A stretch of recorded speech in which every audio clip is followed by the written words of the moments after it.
Απλά υλικά, εύκολη προετοιμασία και απίστευτη γεύση με φρέσκα λαχανικά ευρωπαϊκής προέλευσης. Ντομάτες και πιπεριές με ζωηρά χρώματα και ευχάριστη γεύση. Μελιτζάνα με ιδιαίτερα παλίφη και πλούσια γεύση και αγκούρι που προσθέτει στο πιάτο αίσθηση φρεσκάδας και δροσιάς. Πάμε!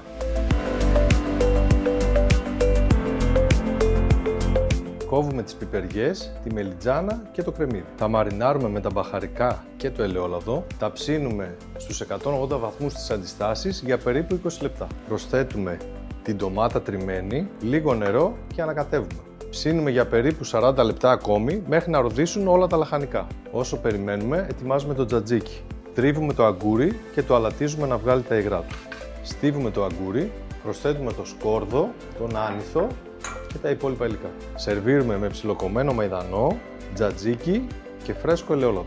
Με φρέσκα ευρωπαϊκά λαχανικά απολαμβάνουμε καθημερινά ποιότητα, ποικιλία και αυθεντική γεύση.